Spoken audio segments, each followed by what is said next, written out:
Assalamualaikum warahmatullahi wabarakatuh. A'udzu billahi minasy syaithanir rajim. Bismillahirrahmanirrahim. Alhamdulillahi rabbil alamin. Arrahmanir rahim. Maliki yaumiddin. Iyyaka na'budu wa iyyaka nasta'in. Ihdinas siratal mustaqim. صراط الذين أنعمت عليهم غير المغضوب عليهم ولا الضالين آمين. بسم الله الرحمن الرحيم. الحمد لله رب العالمين والصلاة والسلام على أشرف الأنبياء والمرسلين وعلى آله وصحبه أجمعين. رب اشرح لي صدري ويسر لي أمري واحلل عقدة من لساني يفقهوا قولي. أشهد أن لا إله إلا الله وأشهد أن محمد رسول الله.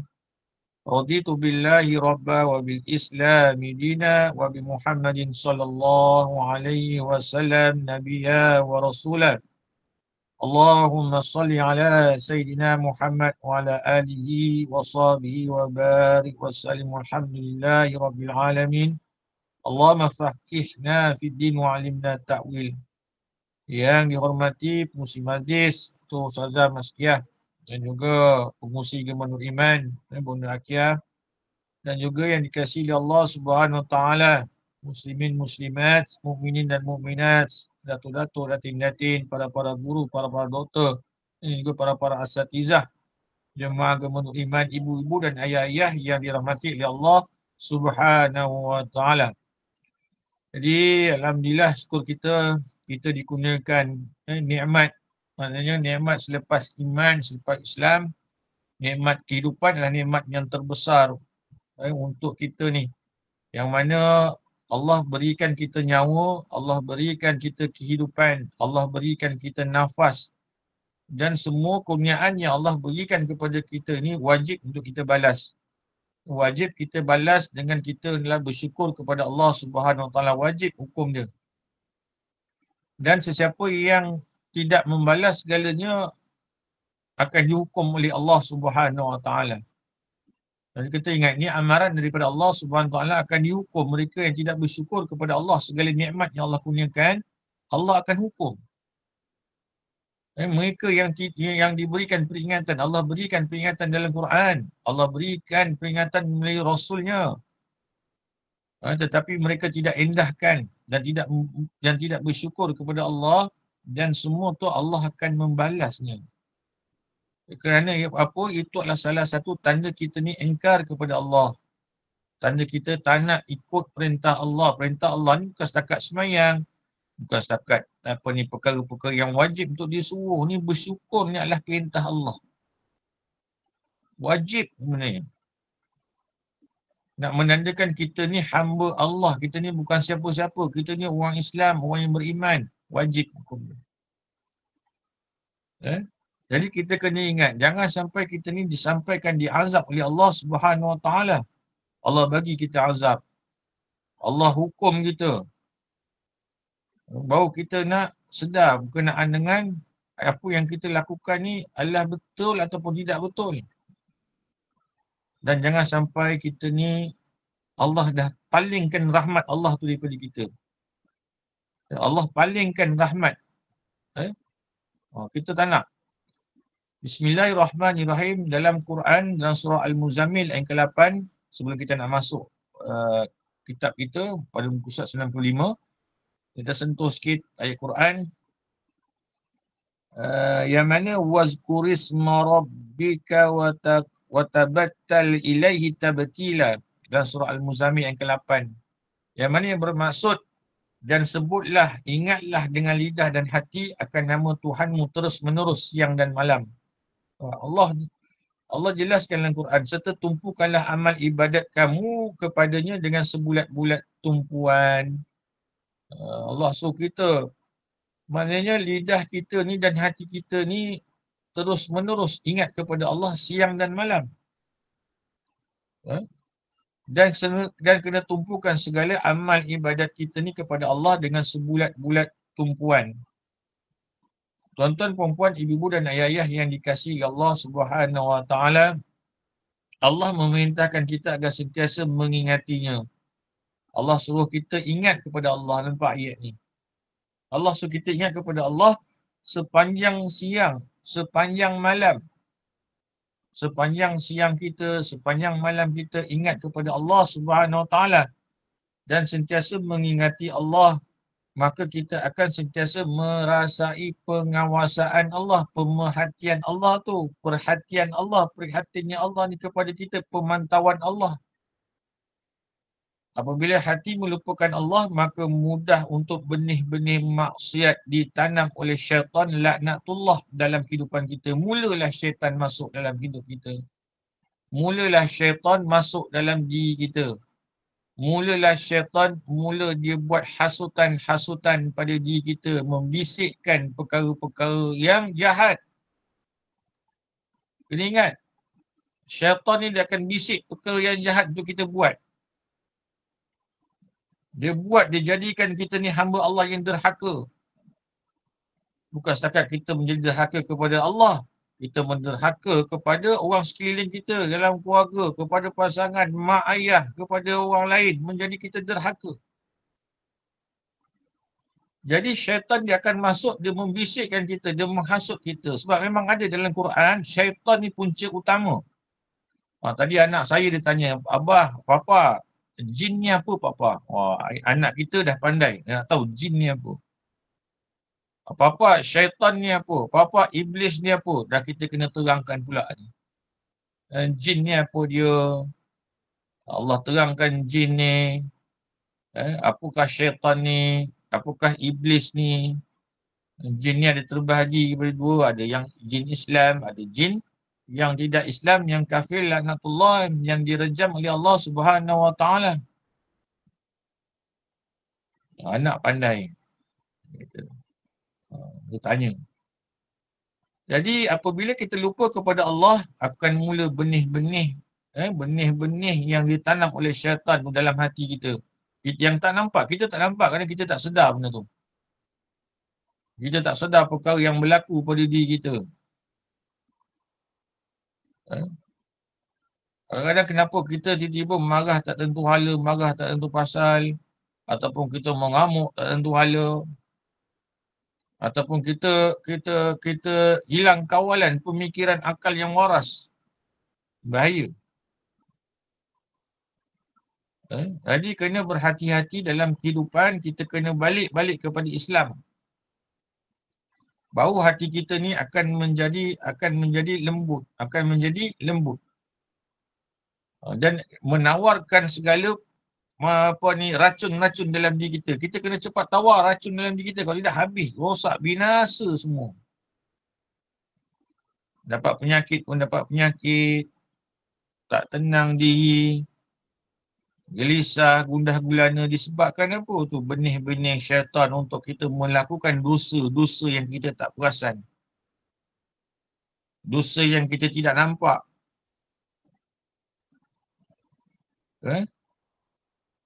Jadi tuan-tuan dan puan-puan, ibu-ibu dan ayah-ayah yang dirahmati oleh Allah Subhanahu Wa Taala. Seorang peniaga yang hatinya kosong daripada mengingati Allah. Kita lihat apabila dia lupa kepada Allah Subhanahu Wa Taala. Lupa dia kepada Allah. Dia tak ingat kepada Allah. Dia lalai dalam mencari rezeki kepada Allah. Bukan setakat peniaga lah. Apabila kita melakukan pekerjaan kita kan. Kita lupa kepada Allah Subhanahu Wa Taala. Kita lalai kepada Allah Subhanahu Wa Taala.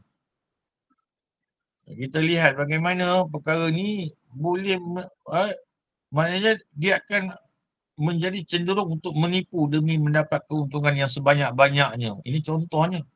Dan seorang kaki tangan kerajaan ataupun organisasi ataupun syarikat yang tidak mengingati Allah akan tidak malu dan segan-segan menerima rasuah ataupun melakukan pekerjaan-pekerjaan yang menyalahi peraturan dan undang-undang dalam sebuah organisasi. Apabila seorang pemuda yang tidak ingat dan tidak takut kepada Allah, tidak akan tahan hawa nafsunya daripada dosa dan maksiat. Manakala seorang pemimpin yang hatinya lalai ingat kepada Allah akan sentiasa memikirkan untuk mengaut keuntungan dunia tanpa mempedulikan kesusahan dan penderitaan orang yang di bawahnya. Jadi ini semua kerana tiada Allah di dalam hatinya. Tiada Allah di dalam hatinya, akan berlakulah perkara tersebut. Jadi Musa bin Al-Mughirah bercerita, aku melihat Ibn Sirin masuk ke pasar pada satu tengah hari. Beliau datang sambil mengangkat suaranya dengan takbir, dengan tasbih dan zikir. Lalu seorang bertanya kepadanya, mengapa Tuan berzikir dan bertakbir dengan sangat kuat pada saat seperti ini? Beliau menjawab, sebab saat inilah orang tengah lalai daripada mengingati Allah. Masuk kepada pasar. La ilaha illallah wahdahu la syarikalah. Lahul mulku wa lahul hamdu yuhyi wa yumit wa huwa ala kulli syai'in qadir.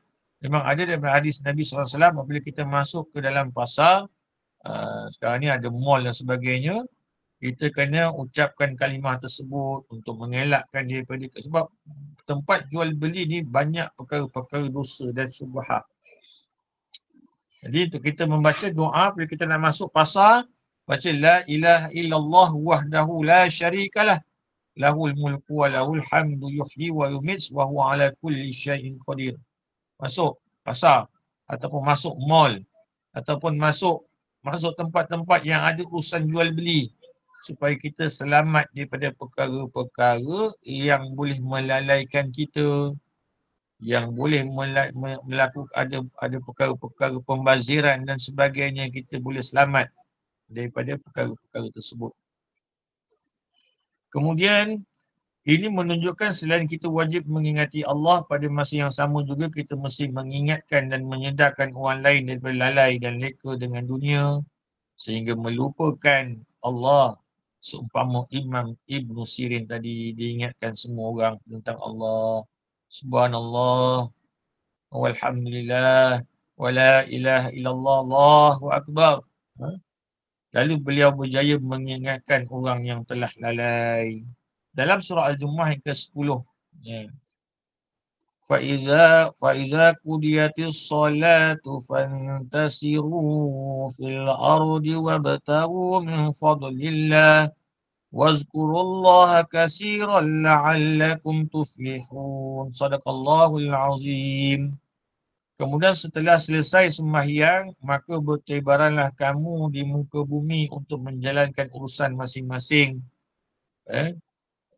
Dan carilah apa yang kamu hajati dari limpah kurnia Allah, serta ingatlah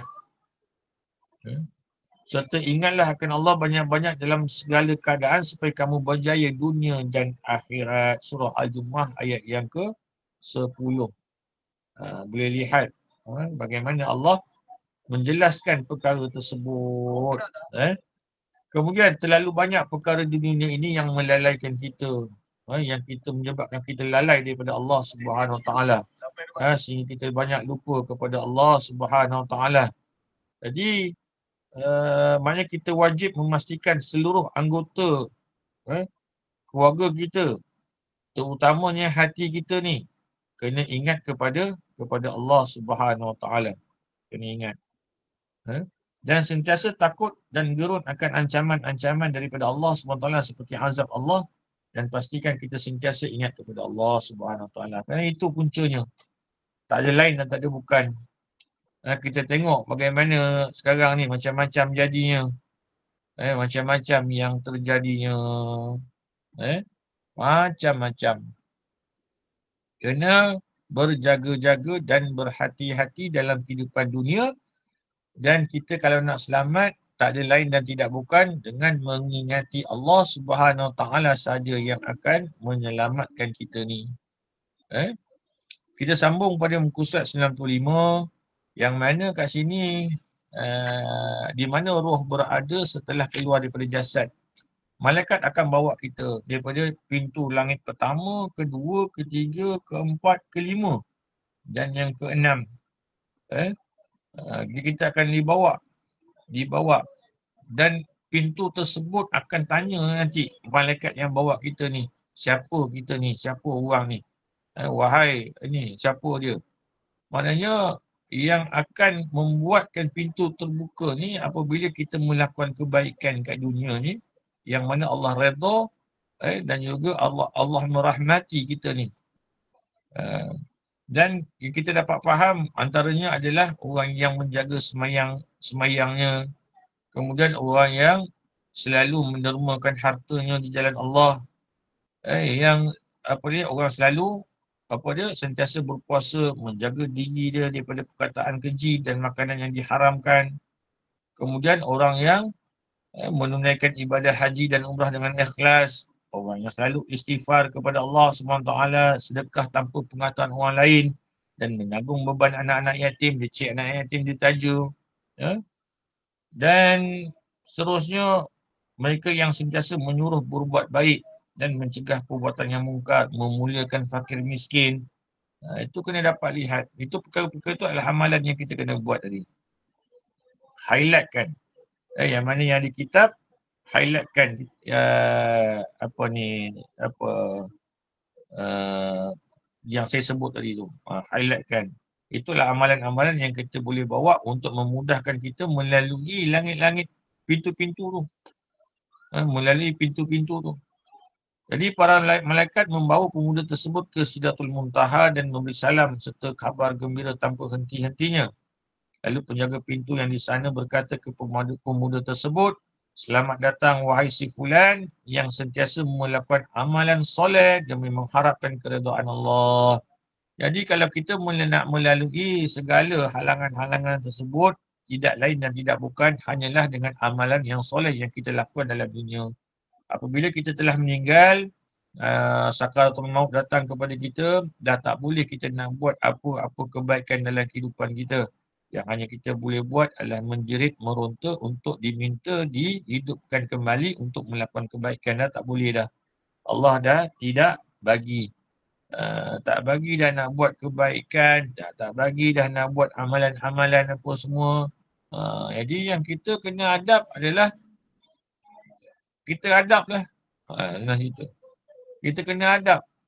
Sebab Allah dah bagi peluang. Hidup di dunia ni sementara dah. Banyak kali dah kata sementara hidup di dunia. Buat amalan yang baik-baik. Tapi kita masih lagi engkar kepada Allah SWT. Kita degil. Kita lalai. Kita lupa, kita alpa. Dan kita kena ingat selepas kita mati akan adanya alam akhirat. Adanya alam barzah. Sebelum kita nak pergi ke alam akhirat. Dan kat situ lama nanti kita akan berada. Ini alam barzah, alam kubur. Lama untuk kita nak melaluinya. Dan ada tempoh-tempohnya, lama kita akan lalui. Nanti kita akan bahaskan lagi, kita akan lihat. Dan penjaga pintu tersebut membuka pintunya dan pemuda itu terus meneruskan perjalanannya yang melalui lautan api, lautan cahaya, lautan kegelapan, lautan air, lautan salju. Nampak tu? Lautan ais yang panjang tiap-tiap lautan adalah 1000 tahun perjalanannya. Nak sampai tu. Roh kita ni akan dibawa oleh malaikat untuk menentukan kat mana tempat kita ni. Bawa oleh malaikat Allah Subhanahu Wa Taala. Selepas kita keluar daripada jasad nanti. Perjalanan tu. Laut dia apa? Laut api, laut cahaya, laut gelap, laut kita akan lalu tu. Ada seorang hamba Allah. Dia orang Rohingya lah. Saya pernah temu ramah lah. Temu juga orang Rohingya. Dia selamat datang ke Malaysia. Kadang-kadang saya tanya dia. Saya kata, macam mana boleh masuk ke Malaysia ni? Saya pernah tidur satu bilik dengan orang Rohingya dan saya pernah makan bersama dengan orang Rohingya. Satu bilik. Tak pernah pun saya segan, saya malu ke apa ke. Duduk bersama-sama. Sebab apa? Dia orang Islam dan dia saudara kita. Dan bila saya satu bilik dengan tu, saya kena gelakkan lah. Dia kata, Ustaz, nanti Ustaz pun akan bau Myanmar lah. Dia kata, tak apalah, Myanmar pun Myanmar lah. Kan? Lagipun dia orang Islam. Kenapa kita nak hina-hina orang? Kenapa kita nak buruk-burukkan orang? Jadi saya sambil tu, saya tanya dengan dia. Saya kata dengan dia, Bola macam mana boleh masuk ke sini? Dia kata, Ustaz, kita orang pergi 15 kapal Ustaz. Nak selamat masa tu tengah perang lah, 15 kapal. Yang selamat sampai kat Malaysia 2 kapal Ustaz. Maknanya mana lagi 13 kapal? 13 kapal semua hanyut dekat laut. mati kat laut. Saya kata, ya Allah. Jadi perjalanan itu macam mana? Perjalanan Ustaz macam-macam. Air laut hijau kita nampak, air laut biru kita nampak, air yang jernih yang sampai nampak pasir pun kita nampak. Dalam kapal tu berapa orang? Dalam kapal tu adalah 70 orang, 100 lebih lah Ustaz pergi, tapi ada yang meninggal, yang sakit, kena buang kat laut. Tapi ujian. Ujian. Ujian. Kita nak rela macam mana pula kita nak campak dua orang ni. Itu nanti. Nanti kita akan marah. Tapi perjalanan tu itu jauh. Perjalanan dua orang tu. Berbulan-bulan nak sampai. Sanggup redah laut yang luas. Nak selamat. Ini lautan-lautan ni perjalanan kita untuk kita, roh kita nanti akan dibawa oleh malaikat. Kemudian terkoyaklah hijab yang menutupi arash. Yang arash tersebut berupa kemah yang berjumlah lebih kurang 80,000 buah. Dan kita akan dilihatkan oleh Allah SWT. Tiap-tiap kemah mempunyai puncak yang tinggi yang banyaknya lebih kurang 800,000 buah. Di atas tiap-tiap puncak terdapat 1,000 buah bulan. Kita boleh lihat 1,000 buah bulan. Kecantikannya, keindahan. Ini belum syurga lagi. Belum syurga lagi. Semua yang ada di arash tersebut sentiasa mengucapkan tahlil, tasbih dan takdis kepada Allah SWT. La ilaha illallah, subhanallah, subhanallah, la ilaha illallah, la ilaha illallah. Seandainya satu buah bulan muncul di langit dunia, maka orang yang menyembah selain Allah akan terbakar oleh cahayanya. Nampak? Seandainya satu buah bulan muncul ke langit dunia, maka orang yang menyembah selain daripada Allah akan terbakar oleh cahayanya. Kemudian terdengarlah suara dari sebalik kemah itu. Roh siapakah yang kamu semua bawa? Malaikat menjawab, ini adalah roh si fulan bin si fulan. Allah SWT lalu berfirman, bawalah dia dekat kepadaku. Kemudian ketika roh itu berada berhampiran Allah SWT, dia menjadi amat malu mendapat pelbagai celaan daripada Allah. Sehingga dia merasa dirinya telah hancur luluh setelah itu Allah memaafkannya. Nanti kita akan dihendik. Kita akan mendapat pelbagai celaan daripada Allah Subhanahu Wa Taala. Wahai hamba-Ku, kenapa engkau sekian. Kenapa engkau macam ni. Dicelanya kita. Sehingga kita ni rasa kita ni hancur luluh. Dah tak ada kesempatan. Setelah itu Allah maafkannya. Itu orang yang baik tu pun kena celaan daripada Allah Subhanahu Wa Taala. Bagaimana orang yang tidak baik? Jadi Yahya bin Aqsam Al-Qadi menceritakan bahawa dia bermimpi melihat dirinya telah meninggal dunia. Ketika ditanya apa yang telah dilakukan Allah terhadapnya, dia menjawab, aku berhenti di hadapan Allah. Lalu Allah bertanya, wahai orang tua yang sentiasa berbuat jahat, kamu telah melakukan ini dan itu. Dia kata, aku kemudian berkata, wahai Tuhanku, semua yang aku lakukan semata-mata kerana kata-katamu. Allah kemudian berfirman, apa yang telah aku katakan? Aku lalu berkata, Az-Zuhri bercerita kepadaku daripada Ma'mar, daripada Urwah, daripada Aisyah radhiyallahu anha, daripada Rasulullah SAW, daripada Jibril, bahawa engkau berfirman, aku malu menyiksa orang Islam yang sudah tua. Muka surat 95. Muka surat 95. Aku malu menyiksa orang Islam yang sudah tua. Allah SWT kemudian berfirman kepadaku, kamu benar wahai Yahya, juga Az-Zuhri, Ma'mar, Urwah, Aisyah, Muhammad dan Jibril. Mereka semua benar. Aku telah mengampuni kamu. Bukannya maksud Allah ni dia memaafkan orang yang tua. Orang yang tua yang beriman kepada Allah Subhanahu Wa Taala. Orang tua yang bertakwa kepada Allah. Orang tua yang sujud kepada Allah. Orang tua yang mendekatkan dirinya kepada Allah Subhanahu Wa Taala. Walaupun dia lemah, dia gagahkan juga. Walaupun dia tua, dia kuatkan dirinya juga. Walaupun matanya dah tak nampak, dia gagahkan juga. Itu orang tua yang Allah maafkan. Allah ampunkan dosa-dosanya. Eh? Diriwayatkan daripada Ibnu Nubatah bahawa dia ditanya dalam mimpinya apa yang telah dilakukan Allah terhadap kamu. Kemudian Ibnu Nubatah menjawab, ketika berada di hadapannya, Allah berfirman kepadaku, kamu sentiasa bercakap jujur. Aku lalu berkata, Maha suci engkau, wahai Allah, aku telah berkata jujur padamu. Allah SWT kemudian berfirman, apa yang telah kamu ucapkan ketika kamu masih hidup di dunia? Aku menjawab, dia Allah SWT akan menghancurkan mereka setelah menciptakan, mendiamkan mereka setelah menjadikan mereka pandai bercakap, kembali mengadakan mereka setelah menghilangkan, dan mengumpulkan mereka setelah dipisahkan. Allah SWT kemudian berkata kepadaku, kamu benar, pergilah kerana Allah telah mengampuni kamu. Ini maknanya nanti kita akan berhadapan dengan Allah dan menjawab di hadapan Allah SWT. Allah akan bertanya kepada kita, dan apa yang jawab nanti adalah amalan kita nanti yang akan jawab. Kita tidak mampu nak jawab. Amalan kita nanti yang akan jawab. Amalan yang soleh yang kita lakukan kat dunia tu akan membantu kita untuk kita jawab. Kita tak boleh nak jawab dengan sendirinya, tak boleh. Dan diriwayatkan daripada Mansur bin Ammar bahawa dia ditanya dalam mimpinya apa yang telah dilakukan oleh Allah terhadap kamu. Mansur bin Ammar menjawab, ketika aku berada di hadapan Allah, Allah berfirman kepadaku, apa yang telah kamu bawa? Aku berkata, aku datang dengan membawa 36 hujah alasan. Allah berfirman, aku tidak akan terima satu pun alasan kamu. Allah kemudian bertanya lagi, apa lagi yang kamu bawa?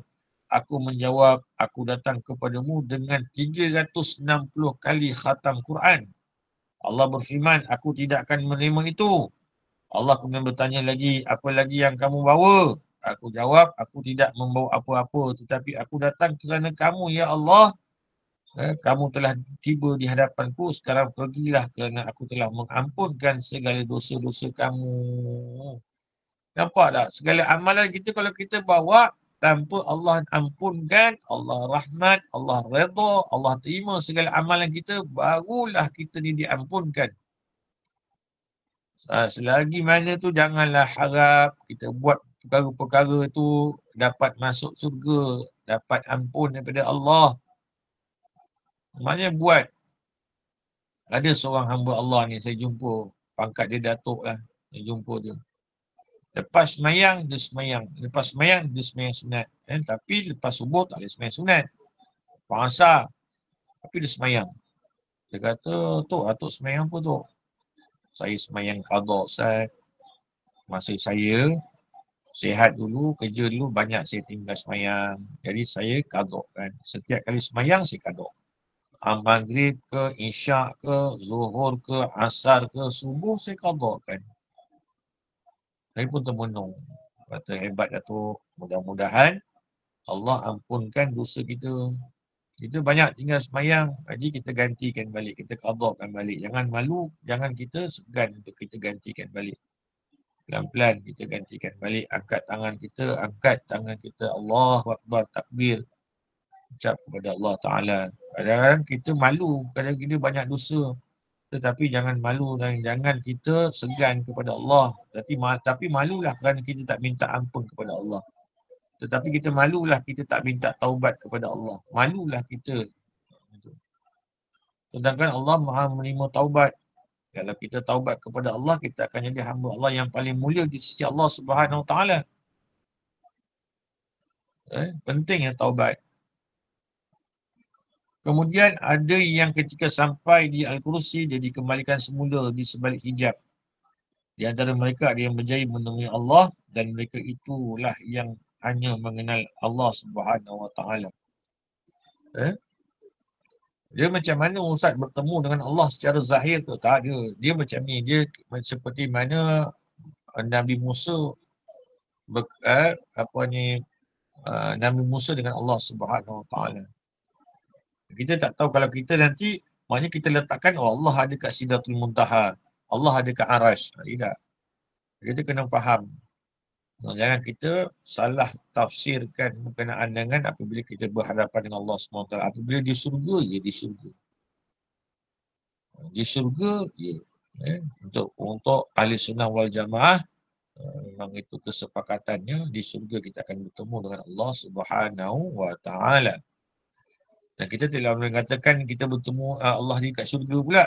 Tapi kita diberikan kesempatan, kurniaan untuk kita melihat Allah. Jadi untuk urusan-urusan roh ni memang kita terhad, tidak boleh mendalaminya. Sebab apa? Urusan roh ni urusan Allah Subhanahu Wa Taala. Cuma ada dalam Quran dan juga hadis Nabi sallallahu alaihi wasallam untuk kita mengkajinya supaya menjadi satu ilmu dan juga pelajaran dan pengajaran, supaya kita faham kematian ni ada, alam barzah ni ada, azab ni ada, malaikat ada. Semua ni ada. Benda-benda ni benar untuk kita menjadi hamba Allah yang takut kepada Allah Subhanahu Wa Taala.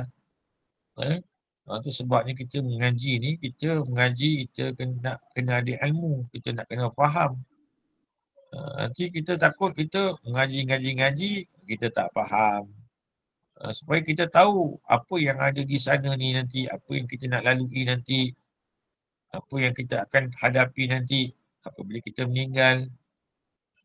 Ni semua adalah sedikit ilmu untuk kita baru nanti, oh ni nanti aku akan lalui, ni aku akan nanti ditanya oleh Allah Subhanahu Wa Taala. Oh ini rupanya keadaan ni, untuk kita jadi takut, gerun kepada Allah, takut kepada Allah Subhanahu Wa Taala. Kalau kita tak takut nanti jadi macam tadi lah, maknanya lalai daripada kita mengingati Allah. Seperti mana yang tadi, yang kita baca tadi. Okay, kita masuk kepada nasib roh orang yang kafir, orang yang ingkar kepada Allah Subhanahu Wa Taala. Buku surat 96 yang bawah. Surat 96 pada kitab ni, buku surat 96 yang ke bawah. Roh orang kafir akan direngut dengan keras dan wajahnya ketika itu seperti orang yang sedang makan buah peria. Pahit. Dia tak manis. Pahit.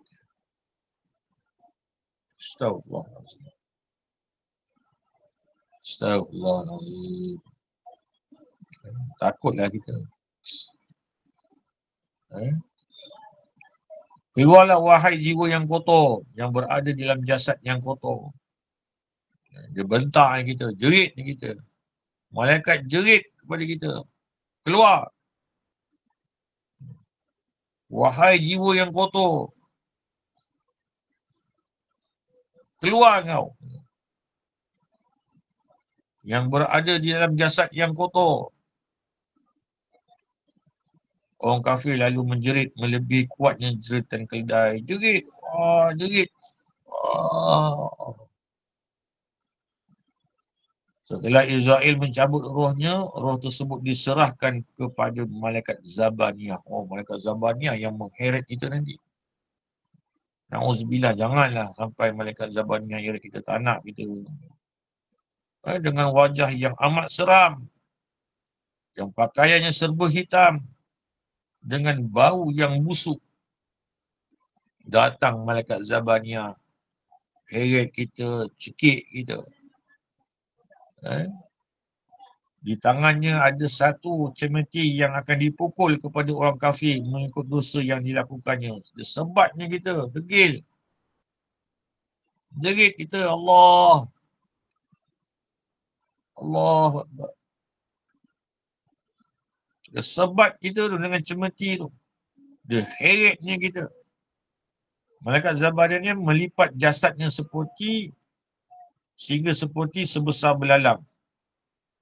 Sedangkan di akhir jasad mereka lebih besar daripada jasad orang mukmin. Lipat-lipatnya badan kita nanti.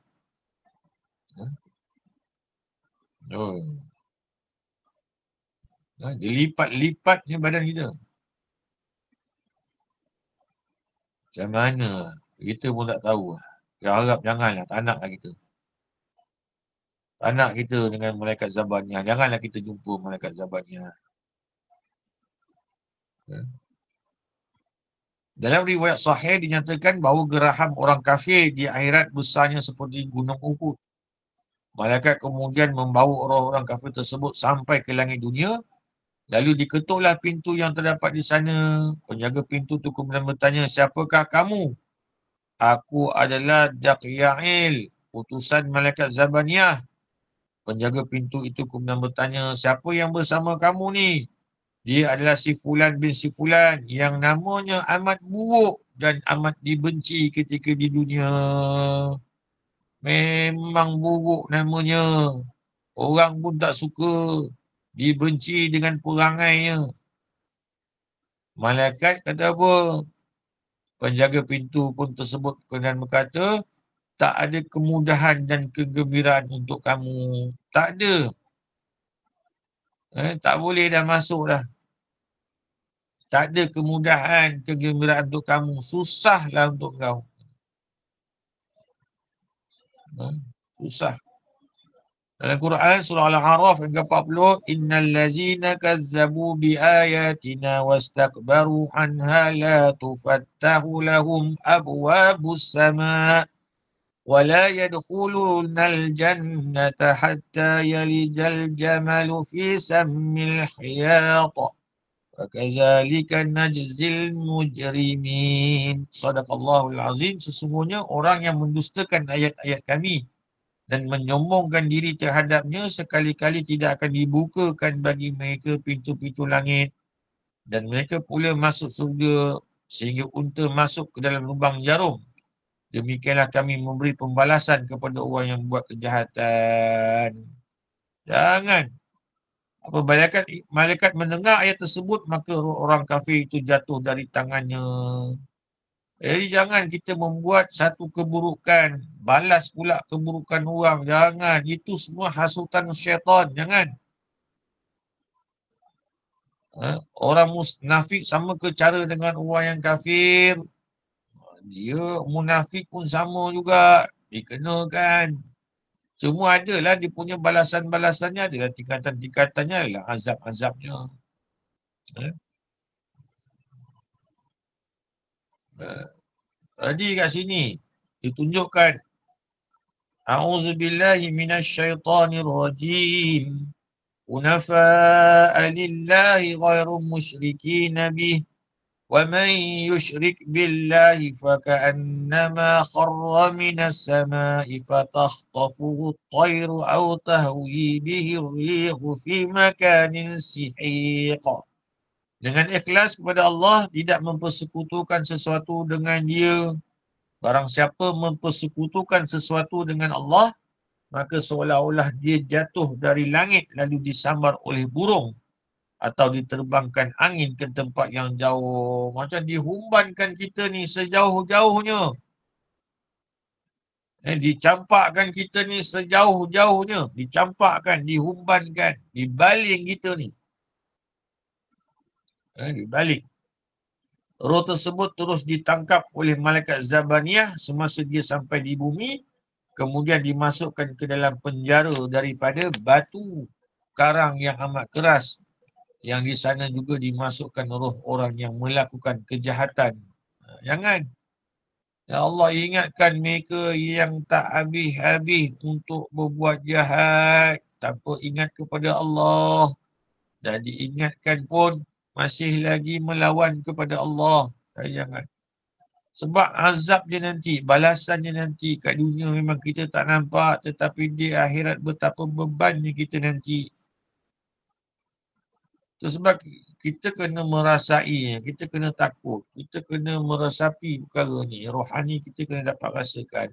Kalau terhalang tu maknanya perkara-perkara yang menghalang kita tu adalah halangan-halangan disebabkan dosa kita. Kemudian orang Yahudi dan Nasrani akan dikembalikan ke dalam kubur sambil melihat jasadnya dimandikan dan dikebumikan. Orang musyrik tidak dapat melihat sesuatu kerana rohnya diterbangkan oleh angin. Sedangkan orang munafik dicampakkan kembali di dalam lubang kubur. Orang mukmin yang mempunyai kekurangan dalam amal perbuatannya berada dalam keadaan yang pelbagai. Ini di keadaan tingkatan-tingkatan tadilah dia kata. Orang munafik macam mana, orang kafir macam mana, orang Yahudi dan Nasrani macam mana. Orang mukmin yang sering memendekkan solatnya, maka solatnya akan dilipat sebagaimana pakaian yang dilipat lalu dicampakkan ke wajahnya. Macam itulah. Orang mukmin yang sering hanya pendekkan solat, maka solatnya akan dilipat sebagaimana pakaian yang dilipat lalu dicampakkan ke wajahnya. Solat tu kemudian berkata kepadanya, Allah akan menyempitkan kamu sebagaimana kamu menyempitkan aku. Macam mana engkau? Kena. Kena lagi. Kemudian di antara mereka ada yang dikembalikan semula zakatnya kerana mereka mengeluarkan zakat agar dikatakan dermawan, sibuk. Tu jangan. Zakat tu jangan tunjukkan 4 juta, 5 juta, 1 juta, 2 juta. Simpan, rahsia. Jangan. Kalau jadi ikutan orang untuk bayar zakat, tak apa. Ni berlumba-lumba nak tengok siapa yang bayar zakat lebih. Nak famous. Itu beza dia. Kalau untuk dia tayangkan untuk orang ikut, tak ada masalah. Tapi jangan buat bukan kerana Allah, tapi untuk kemasyuran. Untuk dia punya, apa ni, orang akan sebut-sebut namanya. Kita tak nak. Tapi untuk dikeluarkan, tak ada masalah untuk jadi ikutan kepada orang untuk bayar zakat. Tak ada masalah. Kemudian, sedangkan ada orang yang puasanya dikembalikan semula kepadanya kerana dia hanya menahan diri agar tidak makan makanan tetapi dia tidak menahan lidahnya daripada kata-kata keji. Apabila telah selesai Ramadan, maka dia keluar dalam keadaan bermegah-megahan. Pun kena juga yang berpuasa. Sebab apa? Dia hanya puasa makan saja tetapi tidak menjaga lidah. Kata-katanya. Ada pula orang yang ibadah haji dikembalikan kepada mereka kerana dia melakukan ibadah haji agar orang tahu bahawa dirinya telah menunaikan ibadah haji. Nampak? Tak boleh juga. Ada satu soalan tanya kepada saya, Ustaz, bagaimana nak menerima umrah yang mabrur sekiranya kita ada hutang puasa, hutang dan sebagainya. Sebelum nak pergi, kena selesaikan hutang-hutang tersebut. Baru Allah nak terima kita. Hutang yang kita boleh selesaikan. Takut nanti kita kat sana kita meninggal. Takut kita meninggal kat sana. Ada yang WhatsApp saya tanya. Jadi kita kena selesaikan semuanya. Kalau tak mampu, sekadar yang kita mampu untuk selesaikan. Macam hutang kereta lah, hutang rumah. Nak tunggu takkan sampai 35 tahun baru nak pergi. Tapi hutang-hutang yang lain kita jangan bertindan lah. Maknanya sampai kita ada sitos dan sebagainya selesaikan. Benda tu baru kita nak pergi. Dalam kalangan mereka ada yang semua kebaikannya dikembalikan semula yang penyebabnya hanya diketahui oleh para ulama. Semua perkara tersebut dapat kita temui dalam berbagai riwayat seperti yang diriwayatkan oleh Muaz bin Jabal tentang alasan mengapa amal perbuatan ditolak oleh Allah Subhanahu Wa Taala. Kenapa amalan-amalan kita ni ditolak oleh Allah? Kenapa amalan kita ni tidak diterima oleh Allah Subhanahu Wa Taala? Dia buat sebagai-bagainya. Allah tak terima. Allah tolak.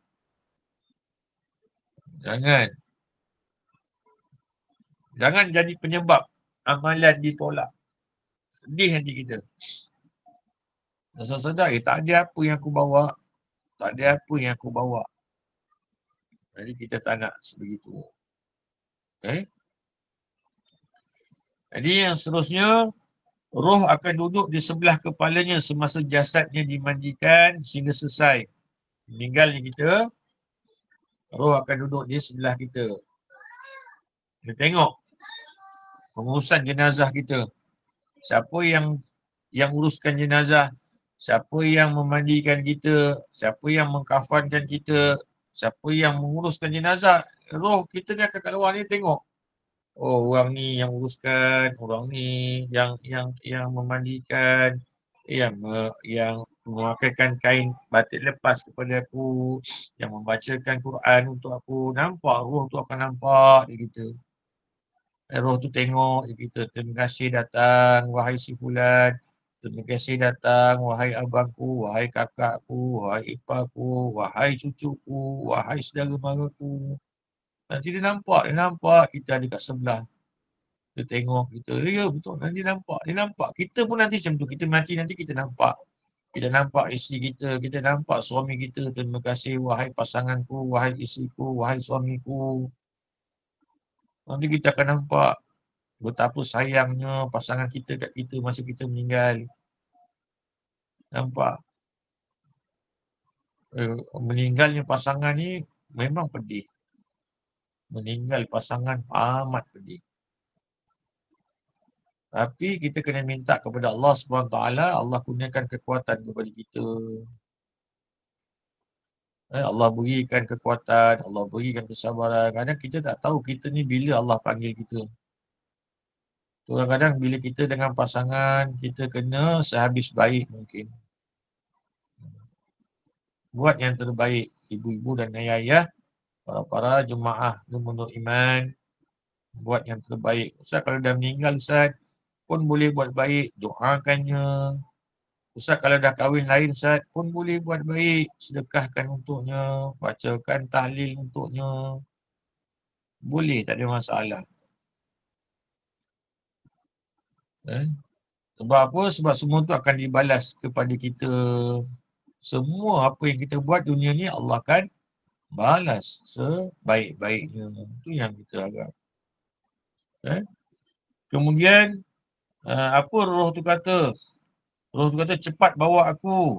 Jika kamu semua tahu bahawa kamu semua sekarang sedang membawa aku menuju pada rahmat Allah. Kita akan tanya, kita akan bagi tahu tu kepada orang yang uruskan jenazah. Cepat, cepat. Itu pasal ada jenazah, kena segerakan jenazah. Jangan lambat-lambat. Kerana dia nak bertemu, salah kita percaya kita belajar tentang metafizik. Ada soalan.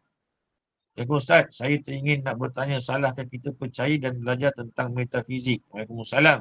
Metafizik ni kita tak salah pun kita nak belajar sebab itu ilmu. Tapi yang pentingnya adalah kena berdasarkan kepada Islam.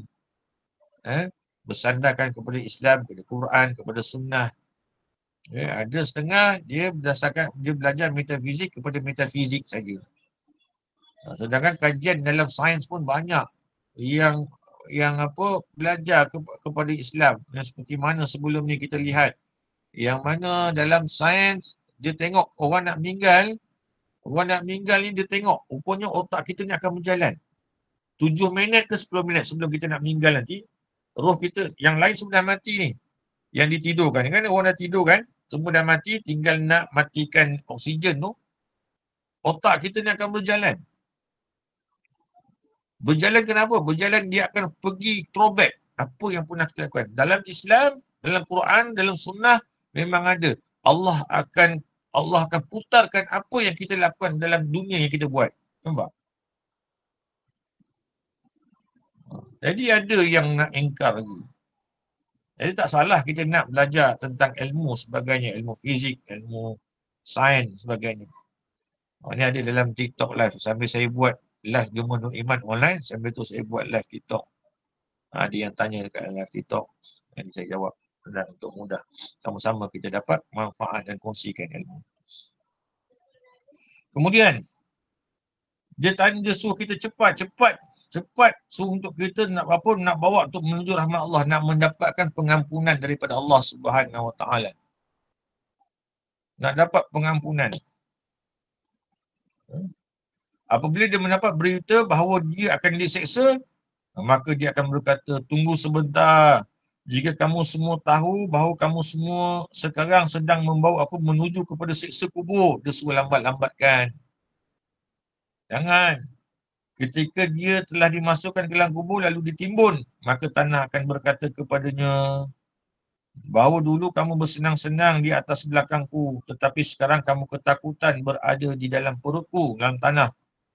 Lalu ketika kamu berada di atas belakangku, kamu memakan berbagai-bagai makanan.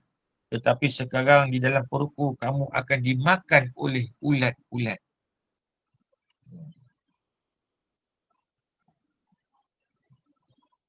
Tapi macam mana Ustaz yang jenazah yang tidak disentuh? Itu yang ni. Itu kajian kajian sains pun tak boleh nak ni. Jenazah yang utuh, yang tidak disentuh. Jasad yang utuh. Allahu Akbar. Kita nak kan jasad macam tu?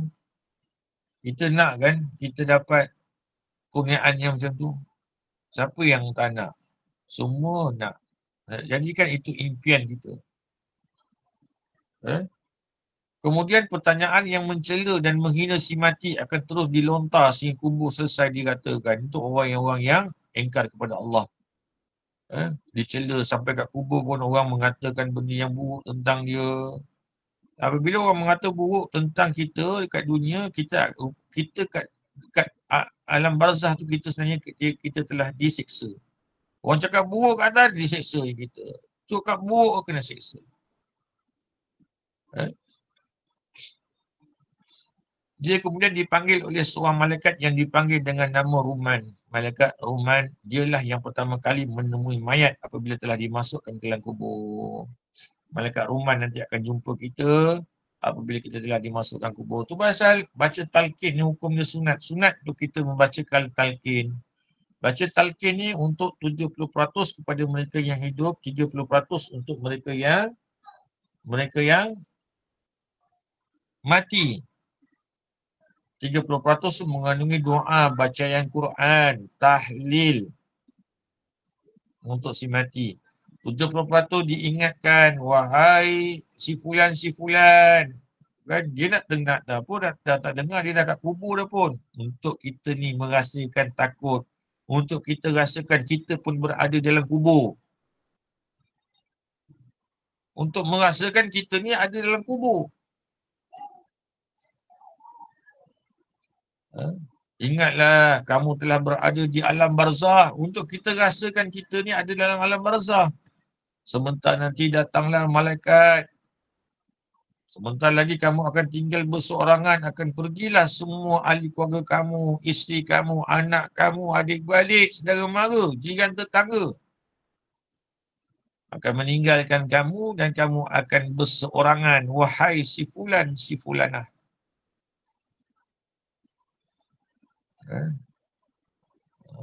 Bila Israel datang memanggil, jasad terbujur di pembaringan, seluruh tubuh akan menggigil, sekujur badan yang kedinginan.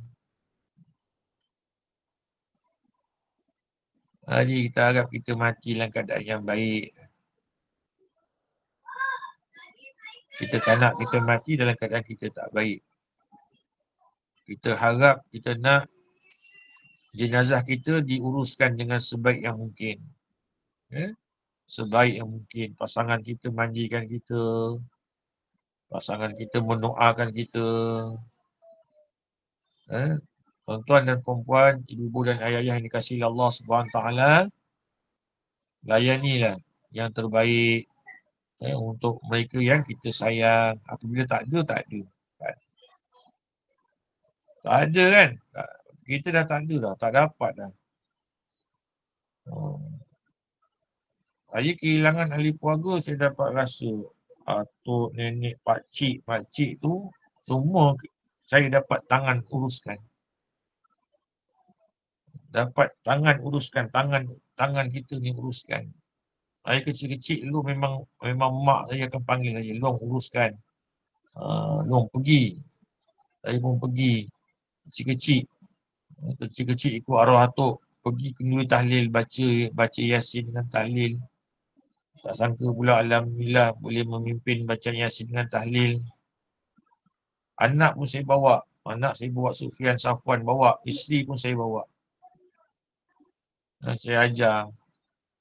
Anak-anak saya kecil pun saya bawa. Dia kata, jom ikut papa pergi masjid. Jom duduk. Walaupun tak tahu, dia main-main. Kurang-kurangnya dapat roh masjid tu masuk.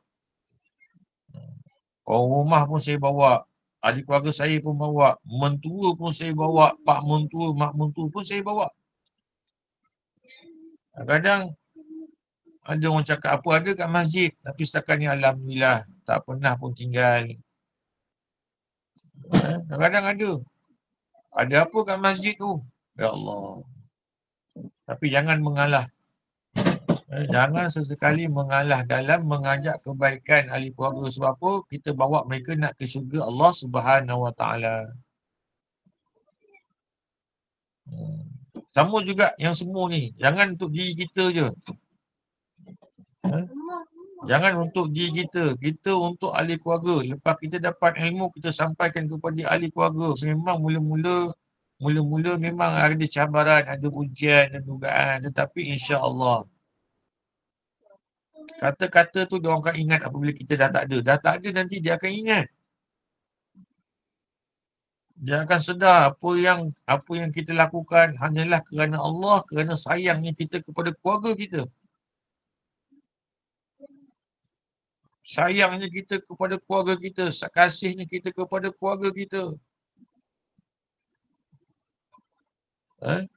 Buat yang terbaik. Jangan kita ni sendiri je, jangan ajak. Jadi insya-Allah kita akan sambung nanti mana keadaan orang yang mati serta cara Allah SWT mencabut nyawa mereka. Jadi insya-Allah ada soalan daripada jemaah, boleh tanya sekarang. Ustaz, Assalamualaikum Ustaz. Waalaikumsalam. Saya nak tanya Ustaz. Kalau kita ziarah kubur kan Ustaz, kita ziarah kubur, orang yang dalam tu, mereka tahu tak siapa yang datang. Lepas tu, mereka dengar tak kita cakap apa. Terima kasih Ustaz. Assalamualaikum. Okey, bismillahirrahmanirrahim. Orang yang ziarah kubur, diorang tahu tak kita yang datang ziarah? Tahu kita datang ziarah. Diorang dengar tak apa yang kita cakap Ustaz? Diorang dengar apa yang kita cakap. Yang uruskan, sedangkan yang menguruskan pun dia dengar. Dia dengar apa yang kita cakap. Dia dengar tapak kaki kita ni, dia tahu.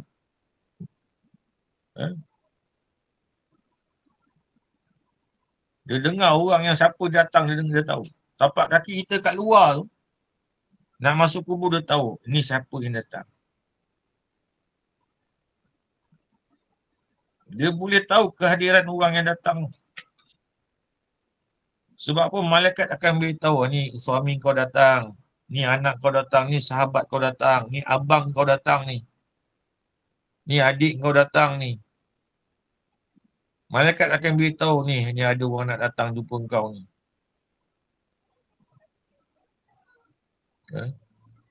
Bahagia tak kita? Bahagia. Bahagia sangat kita rasa. Macam orang datang ziarah kita, lama tak datang. Seronok nanti. Ahli keluarga seronok. Bila masuk je kubur, nak jumpa ahli keluarga, bagi salam. Assalamualaikum ya ahli kubur minal mu'minin wal muslimin. Nak lebih elok, Assalamualaikum ya ahli diyar. Nak lebih cantik, panggil nama. Assalamualaikum abah. Assalamualaikum atuk, nenek, pakcik. Assalamualaikum wahai adikku. Saya memang buat amalan itu. Pergi kubur. Assalamualaikum bah. Semoga abah bahagia kat sana. Pergi kubur adik. Assalamualaikum wahai adikku Angah. Assalamualaikum wahai adikku Min. Semoga Allah merahmati engkau.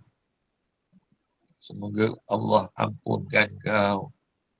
Semoga Allah bahagiakan engkau, wahai adik-adikku.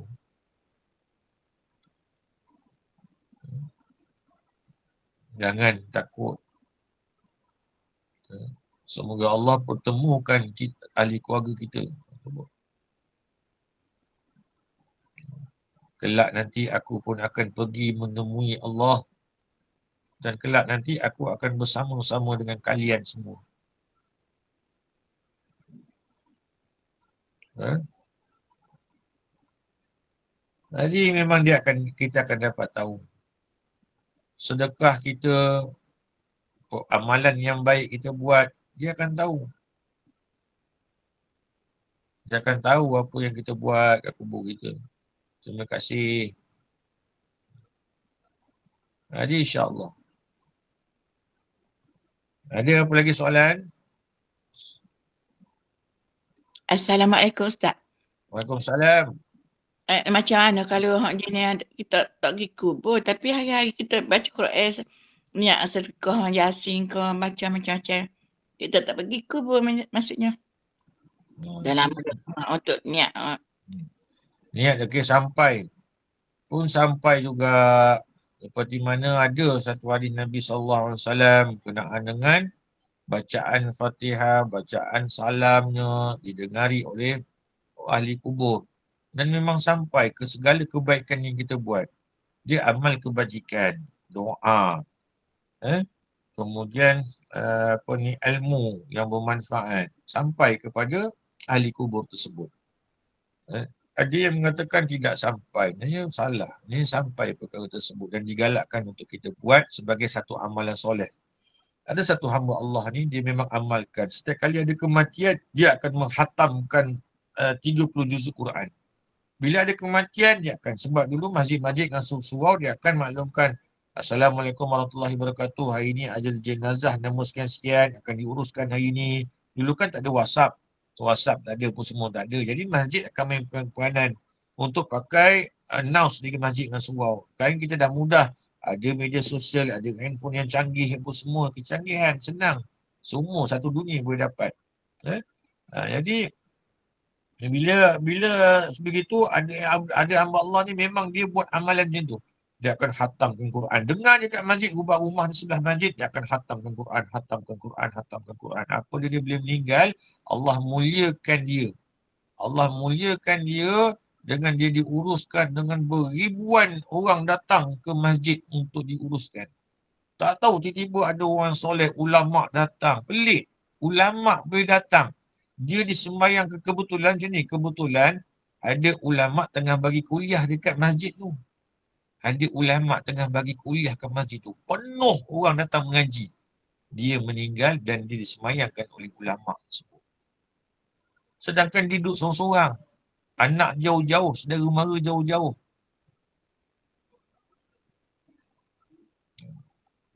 Jadi semua tu Allah Ta'ala yang takdirkan, Allah Ta'ala yang uruskan. Jangan kita risau. Kadang-kadang jangan kita kena letakkan kepada Allah Subhanahu Wa Ta'ala. Mudah-mudahan Allah pemudahkan segala urusan kita, dunia dan akhirat. InsyaAllah ada siapa lagi nak bertanya? Oh, Cik Ha pulak sikit lagi. Gini, dah kita lalu di jalan kubur tempat arwah mak kita ke suami. Jadi kita tak masuk dalam tu, kita duduk di luar pagar situ tu putih kereta. Kita baca Al-Fatihah, baca Quran luar situ, boleh ke? Boleh kalau kita lalu. Itu memang amalan. Kita pakai kereta. Boleh. Memang tu amalan. Amalan yang dibuat, yang diajar oleh arwah ayah saya tu. Lalu je mana-mana kalau kita orang menaik kereta, saya pun kata, kenapa bah? Kita sedekahkan dong. Sebab apa diorang perlukan kita punya doa. Dan memang kita boleh. Memang ada hadis. Jumpa je, memang kita kena bantu mereka ni. Doakan untuk mereka. Bacaan Al-Fatihah tu pun adalah satu bantuan untuk kita kepada mereka. Sedekahkan supaya dapat bantu mereka kat sana. Dapat pahala. Dapat kebaikan. Sebab apa nikmat kat dalam kubur, azab dalam kubur ni kita tak tahu bagaimana. Mereka ni macam mana keadaan. Tapi sedikit bantuan daripada kita ni akan membahagiakan mereka yang di alam kubur. Akan membahagiakan mereka dalam kubur. Berhenti kejap. Tak masuk tak apa. Berhenti kejap. Assalamualaikum ya ahli diyar minal mu'minin wal muslimin. Al-Fatihah minal mu'minin wal muslimin. Semuanya. Ada satu tuan guru tu datang jumpa saya untuk saya tengah ziarah kubur. Dia orang soleh ni memang dia pergi ziarah kubur. Biasa kalau kita tengok, saya pergi, pengalaman saya pergi di selatan Thailand, biasa je orang pergi kubur-kubur ni. Kita je yang tak biasa. Dan orang dulu orang soleh biasa je. Kita ni yang anggap yang bukan-bukan. Orang ni ada pemujaan, orang dia ni tak ada sebenarnya. Saya pernah tengok ada seorang ni hari Jumaat, dia memang akan pergi kubur-kubur. Lepas hari Jumaat, memang saya dulu pergi ziarah kubur arwah ayah. Saya tengok ada pakcik ni, dia pergi juga. Saya kata, pakcik ziarah kubur siapa ni? Saya ziarah kubur siapa-siapa je Ustaz. Kata. Ini memang amalan saya.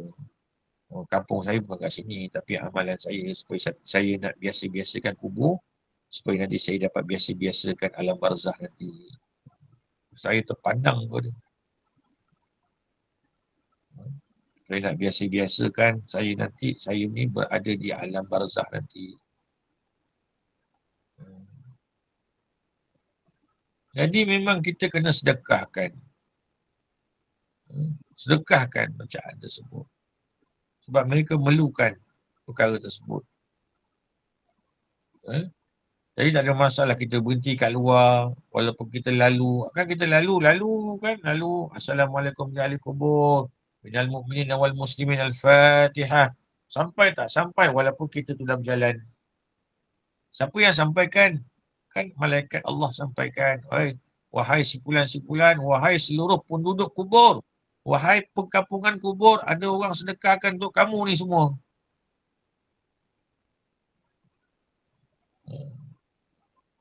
Seronok perkampungan kubur tu. Ya Allah, terima kasih ya Allah.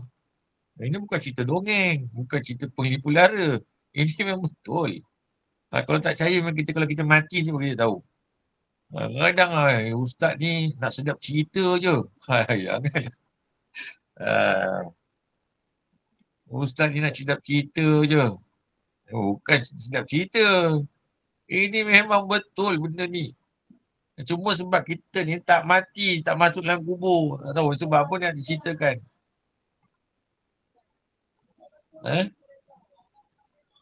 Okey, jadi ada satu soalan. Boleh bacakan soalan yang di dalam chat. Saya tak sempat nak baca. Boleh baca tak? Ya, okey Ustaz. Soalan daripada chat ni, malaikat Zabaniyah ni busuk ya Ustaz? Oh, malaikat Zabaniyah. Ganas dia. Dia ni akan heret. Adalah hadis Nabi SAW kan dikatakan, ya Allah, kita nak jumpa Allah. Dia yang tadi memang hadis tadi ni. Ada satu hadis. 3 orang ni. Yang pertama orang yang baca Quran. Yang kedua orang yang sedekah. Yang ketiga orang jihad di jalan Allah. Yang pertama ni, ya Allah, aku ni mengaji Quran kerana engkau ya Allah. Bukan kau mengaji Quran kerana kau nak tunjukkan kepada orang Islam yang suara kau ni sedap. Ya Allah, aku ni qari ya Allah. Bukan. Aku ni penghafaz Quran. Aku ni belajar Quran. Bukan. Kau belajar Quran untuk kepentingan diri kau. Malaikat Zabaniyah ni akan tarik heret kita setelah Allah cakap. Ni Allah, setelah Allah berkata dengan kita nanti tu. Malaikat Allah Zabaniyah ni akan heret. Dia cengkam ni kita. Dia heret kepala kita ni dekat lantai tu. Dia campakkan kita. Campak. Dia campak kita. Itu yang kata ada yang dilipat-lipatkan. Dia lipat-lipatkan kita. Dia bukan nak cerita sedap-sedap. Bukan. Dia memang betul. Dia hentak kita. Memang tugas dia mencampakkan ke dalam api neraka Allah. Campakkan terus. Yang kedua, orang yang sedekah. Sedekah bukannya kerana Allah, tetapi kerana dirinya sendiri. Sebab semuanya kita ni akan hadap dengan Allah. Allah tanya, kau datang ni kenapa? Kira macam itulah. Kau datang ni bawa apa? Aku datang bawa 360 Quran, 360 kali khatam. Ya Allah, tak ada. Membohong. Semua nanti kita datang nak bertemu dengan Allah, kita akan tanya. Takut kita nanti. Bawa apa ni, kita rasa gelisah. Apa yang aku nak bawa, apa yang aku nak cakap ni, apa yang aku nak jawab ni.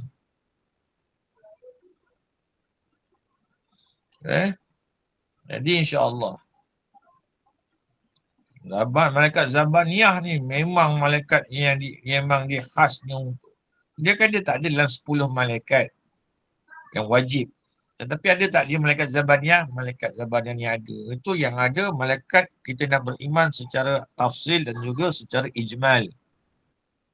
Dan ada malaikat-malaikat yang menanggung arash daripada 4 akan menjadi 8. Dan ada malaikat hafazah yang menjaga kita depan, belakang, kiri, kanan. Ada Zabaniyah memang tugas dia. Yang ketiga, orang yang berjihad jalan Allah. Aku berjuang kerana-Mu ya Allah. Aku ni menegakkan agama-Mu ya Allah. Tidak membohong. Engkau menjualkan agama ni sebagai jual beli. Datang malaikat Zabaniyah, dia hentak kita, dia sebat kita pakai cemeti kita, habis jahanam kita. Oh, dahsyat. Dahsyat.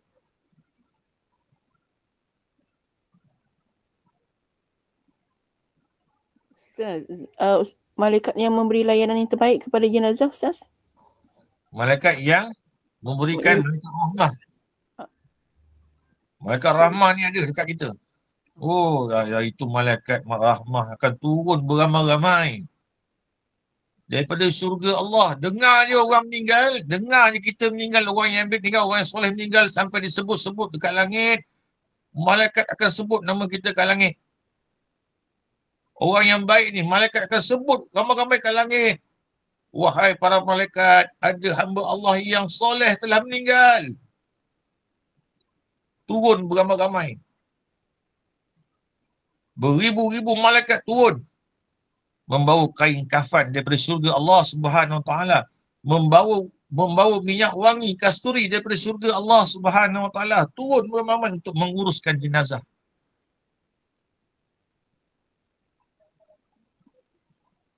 Itu yang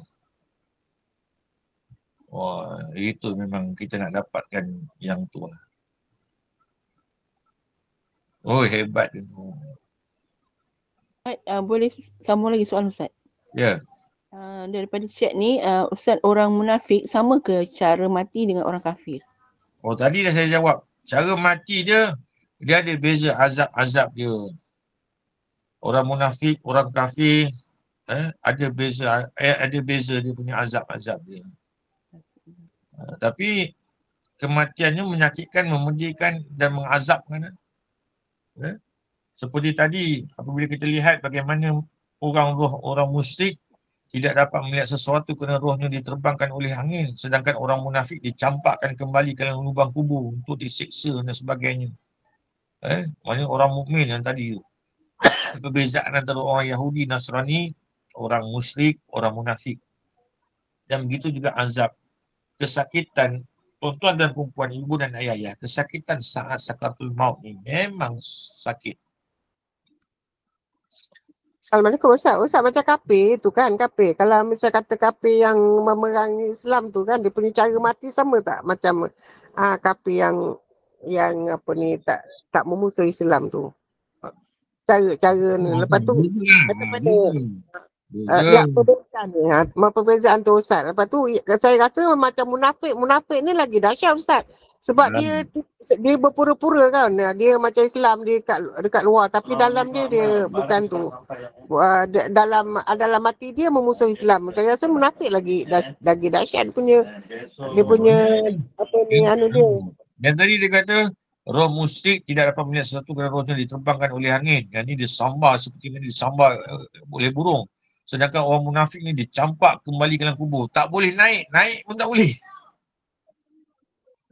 Nak dibawa naik pun tak boleh. Tu campak dalam kubur. Tu kena siksa tu. Nah, campak kau. Campak terus. Roh yang terang-terang yang memerangi Islam, lagi teruk lah. Lagi teruk. Jadi tu dia punya perbezaan. Nanti kita akan sambung. Maka macam mana orang yang mati, ni muka surat 99, keadaan orang yang mati serta cara Allah mencabut nyawa mereka. Kita akan masuk. Ustaz, ada 2 soalan lagi, Ustaz boleh jawab ke? Sempat ke Ustaz jawab? Okey. Soalannya, setiap kali kita melalui tanah perkuburan akan memberi salam, apakah salam itu sampai kepada keluarga biarpun tanah perkuburan mereka jauh daripada tempat laluan? sampai. Lalu je tanah perkuburan, kan kita jauh. Ni tanah perkuburan, kita lalu. Kita bagi Assalamualaikum Abah, Assalamualaikum Mak, Assalamualaikum ya ahli diyar. Malaikat akan sampaikan. Dia ada malaikat yang menyampaikan, kau punya saudara datang ni, kau punya saudara sampaikan salam kepada kau. Kau punya saudara ni. Wahai malaikat ni siapa? Ni akan ada nanti kita tiba-tiba akan dapat nikmat kat dalam kubur. Dalam kubur ni kita dapat nikmat. Tiba-tiba kita dapat nikmat. Nikmat daripada mana ni? Malaikat akan jawab, ni lah nikmat daripada kebaikan yang kau buat, kebaikan yang kau ajar. Inilah nikmat daripada hamba Allah yang sedekahkan atas nama. Itu Ustaz, kalau yang soleh Ustaz, kalau yang anak yang anak yang tak ikut ajaran Islam tu macam mana Ustaz, mak bapak dia dalam kubur Ustaz? Itu seperti mana yang kita belajar dalam ni lah. Kita dah belajar dalam ni lah. Bagaimana apabila kita buat benda yang tidak baik, ahli keluarga kita di dalam kubur nanti akan tersiksa. Maknanya kita ada dalam Qusat 90, jangan sakiti mayat dengan perbuatan dosa, ataupun yang ke-88, para arwah bertemu di langit dan saling bertanya tentang keadaan penduduk kat bumi. Dia tanya. Dan memang dia akan tersiksa. Kenapa anak aku macam ni? Kenapa adik-beradik aku macam ni? Kenapa anak-anak aku ni berantakan, berpecah belah? Kenapa anak-anak aku ni macam ni? Kenapa anak-anak aku ni bergaduh-gaduh sama sendiri? Kenapa? Semuanya akan disampaikan oleh Allah melalui malaikat Allah Subhanahu Wa Taala. Ustaz, ada satu soalan lagi. Ustaz, jika semasa di kubur tu kita cakap main-main, contohnya mak marahkan Angah ni mak, tak jumpa kubur mak. Okey tak? Ke salah buat macam tu? Jangan macam tu. Maknanya mak dia cakap ke? Anak yang cakap. Pasal mak marahkan dia lah tu, mak ni dia cari kubur mak ni tak jumpa. Kesian ni. Dia gurau-gurau. Allah Ta'ala lah. Allah. Sebenarnya Allah. Mak tak pernah pun marah kita. Mak tak pernah pun marah kita. Okey, Salam tak apa boleh. Kalau mak marah kita, itu sekadar pada zahirnya.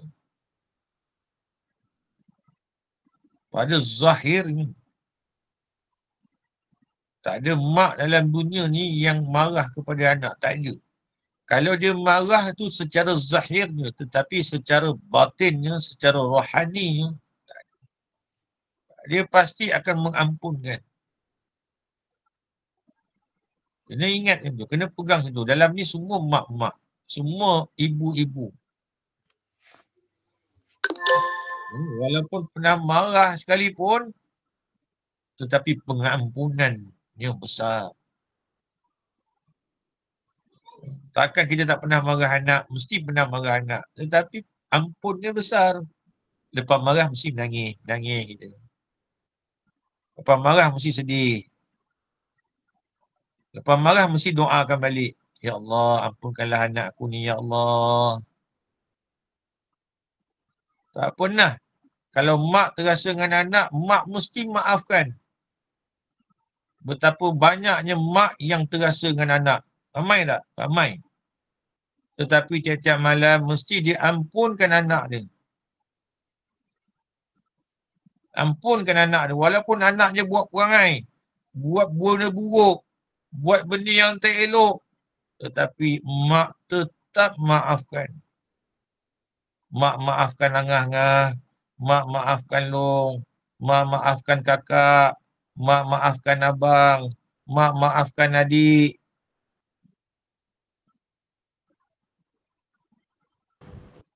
Jadi harap semua faham.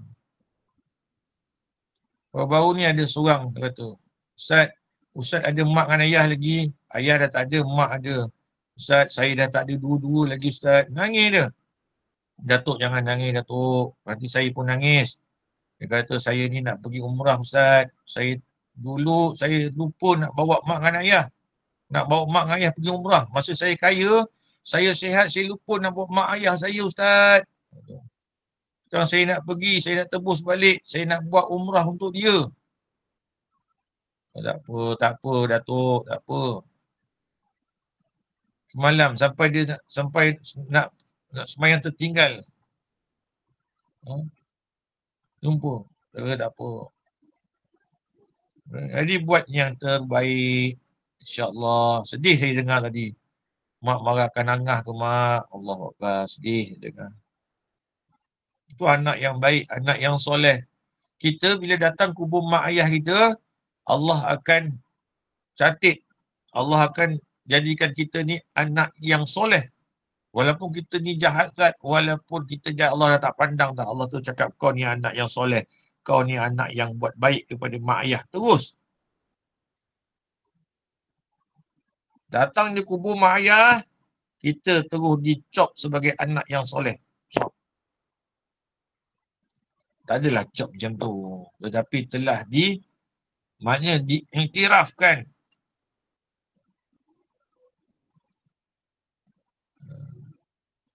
Doa, istighfar kita untuk mak dan ayah. Setiap kali kita sujud, setiap kali kita doa.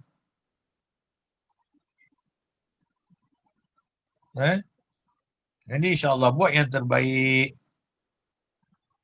Saya Alhamdulillah ada pasangan isteri yang ingatkan kubur mak ayah jauh, Ustaz. Tak apa, jauh pun boleh doakan. Doa. Yang penting doa. Sampai doa. Weh Allah, kita doa ni terus kat kubur tu nikmat terus. Nikmat tu dapat. Nikmat terus dapat mak ayah. Kita istighfar minta ampun terus dinaikkan martabat, dipakaikan mahkota, dipakaikan perhiasan. Terkejut mak ayah kita. Dia cakap malaikat akan tanya ni mak ayah, wahai malaikat, mana aku dapat pakaian macam ni? Wahai malaikat, mana aku dapat tempat yang lapang macam ni? Wahai malaikat, macam mana aku dapat nikmat macam ni? Ni anak kau sedang minta ampun untuk kau. Anak kau tu tengah minta ampun untuk kau. Anak kau tu tengah membacakan doa untuk kau. Anak kau tu tengah sedekahkan untuk kau.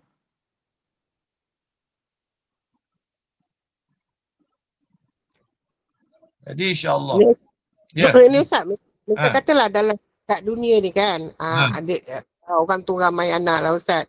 Antara anak-anak dia macam anak yang berbakti, ada anak yang berbakti, ada yang anak yang ingkar lah, senang cakap gitu kan, ada kan. Macam di akhirat besok yang berbakti dengan ingkar ni macam mana ibu bapa dia, macam mana dia reda ke tak reda, anak dia reda tak reda tu macam mana tu Ustaz?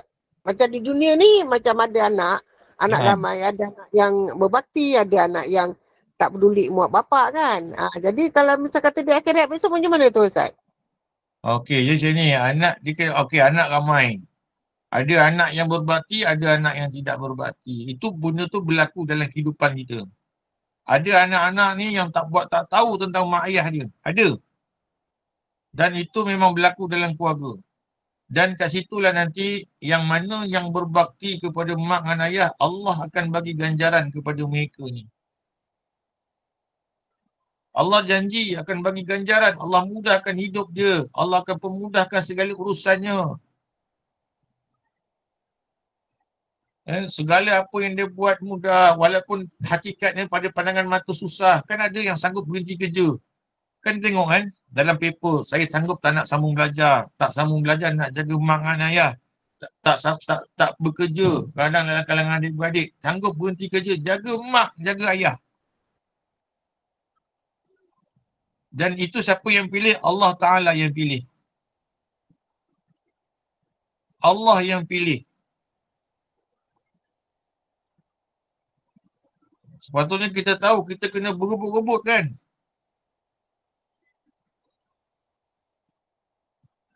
Berebut-rebut kan betulnya. Dan saya nasihat kepada mak dan ayah. mak dengan ayah doa yang terbaik untuk anak-anak. Walaupun anak tu tidak baik. Jangan sesekali kita doa yang tidak baik, terasa dan sebagainya. Ya Allah, itulah mak dan ayah yang terbaik dalam dunia yang Allah sayang. Apa pun anak buat, dia kata tak apalah, anak aku ni baik.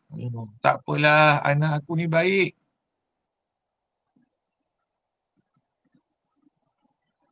Ya Allah, tak apa ya Allah.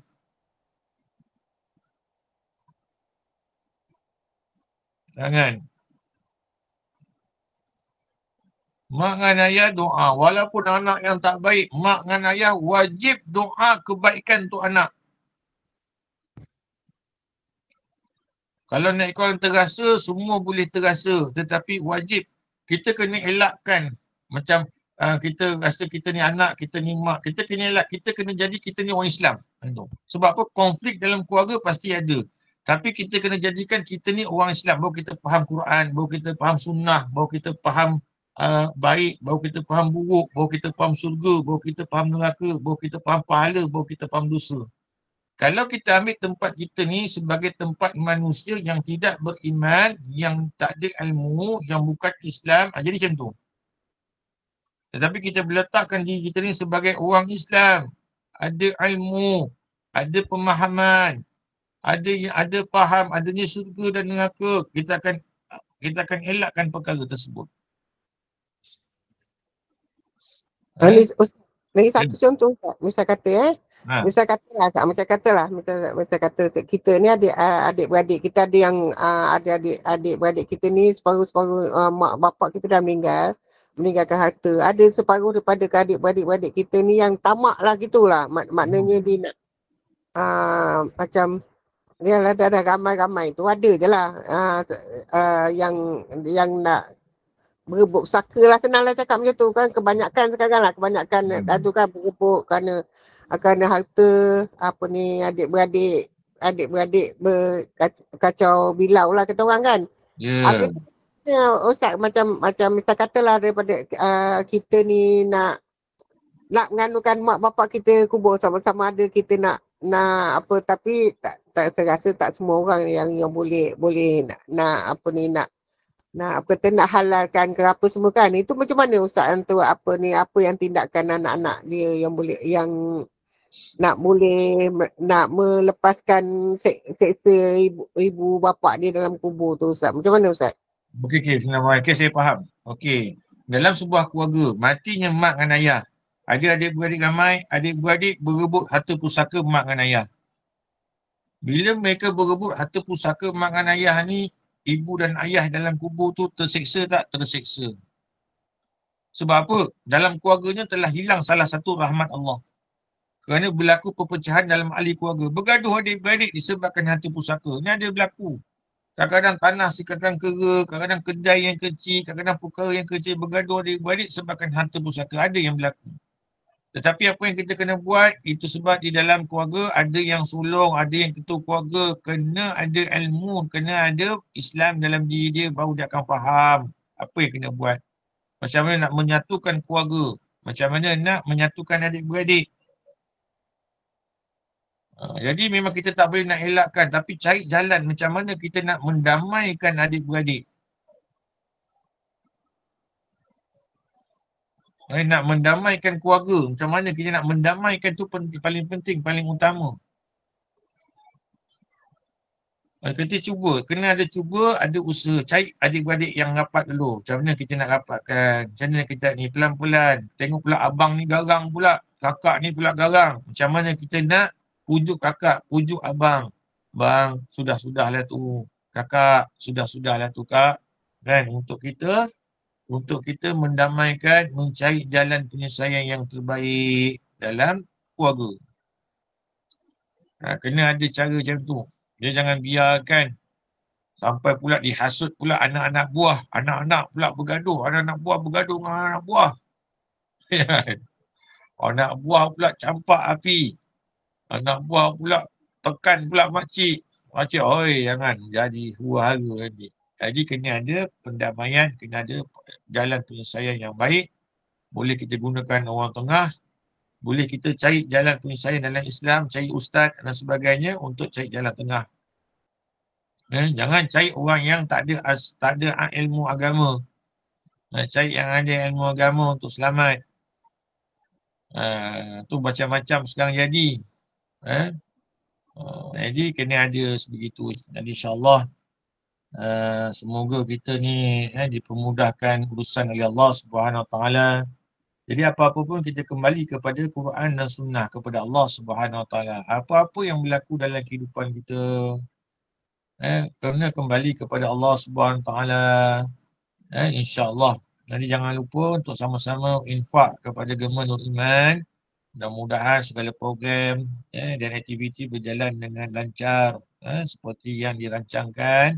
Dan semoga Allah memudahkan segala-galanya. Terima kasih kerana menjemput saya untuk kuliah pada malam ni. Dan mudah-mudahan kita dapat bertemu. Doakan kita ni semua dipanjangkan umur. Allahumma barik lana fi Rajaba wa Sya'bana wa balighna Ramadan. Allahumma barik lana fi Rajaba wa Sya'bana wa balighna Ramadan. Allahumma barik lana fi Rajaba wa Sya'bana wa balighna Ramadan. Semoga kita semua ni panjang umur, dapat jumpa lagi. Kena hargai semua.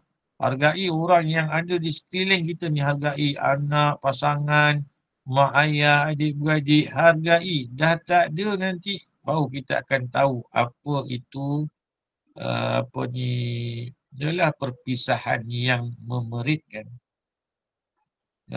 Jadi insyaAllah kita tangguhkan dengan tasbih kafarah, dengan doa subhanakallahumma wa bihamdika asyhadu an la ilaha illa anta astaghfiruka wa atubu ilaik. A'udzubillahi minasyaitonir rajim. Bismillahirrahmanirrahim.